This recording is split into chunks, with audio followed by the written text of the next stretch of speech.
President Michael D Higgins has led tributes to social justice campaigner and Focus Ireland founder Sister Stanislaus Kennedy, who has died aged 86. President Higgins said Sister Stan's contribution to Irish society was profound. For decades, she was a tireless voice for the marginalised. As the economy and society shifted, she spoke out for those left behind. Bless the food we're about to eat and bless the cooks. Young and idealistic, she left her Kerry home at 18 and entered into religious life. Described as dedicated and driven, her work for social justice began immediately. I deal with all kinds of families. They may be materially in need or they may be emotionally in need. She later recalled how she first met homeless people when she moved from Kilkenny to Dublin. It was a cause that she studied and would end up dedicating much of her life to. Social segregation of housing, I believe, is creating a new kind of poverty. In 1985, she set up Focus, the charity still running today. But who's going to fund Focus Point? Well, that's a very good question. I suppose that's one of the things about being in a position like mine. I start things with nothing. Later, in the early 2000s, she noticed the number of new arrivals to the country, some overwhelmed and needing help. She set up the Immigrant Council of Ireland. They're a huge benefit to our society and have the potential to be a huge benefit, not only economically, but socially and culturally as well.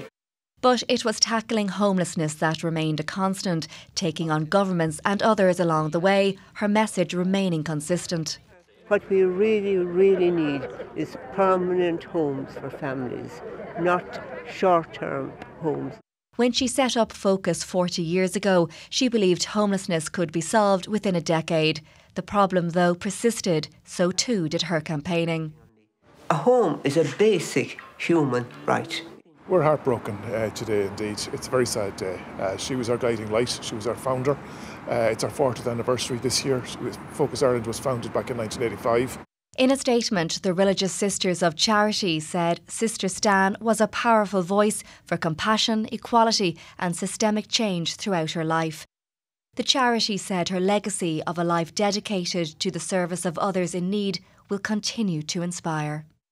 Well, staying with that, we're joined now by former President Mary McAleese. Thank you so much for joining us on 6-1 this evening. You, of course, knew Sister Stan quite well.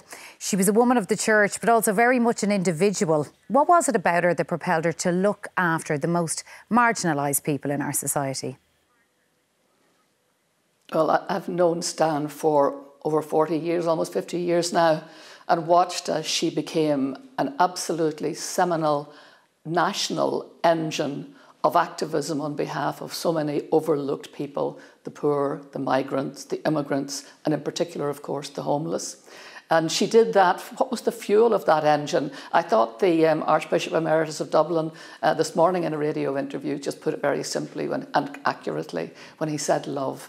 Love was at the core of her very, very being. That love of the poor never left her. It just increased in magnitude as their needs increased. That's who she was. She was a person of utter, absolute devotion and devoted activism on behalf of the marginalised, the overlooked. And as we know in particular, we associate her in particular with the homeless and the immigrants. And homelessness, immigration, they're still among the biggest challenges we have in our society, despite the wealth that we now have in our country. Did she ever think that those issues, those challenges that we had, would be solvable?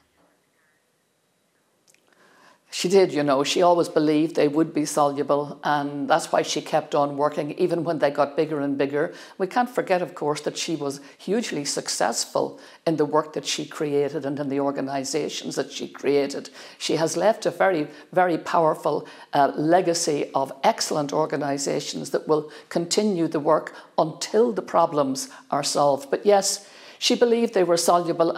I remember having a great conversation with her quite a few years ago, I think during the Celtic Tiger years, when things sounded really wonderful. And for just one golden moment, she thought that we were on the brink of solving homelessness. That never happened, of course. And in fact, the problems increased.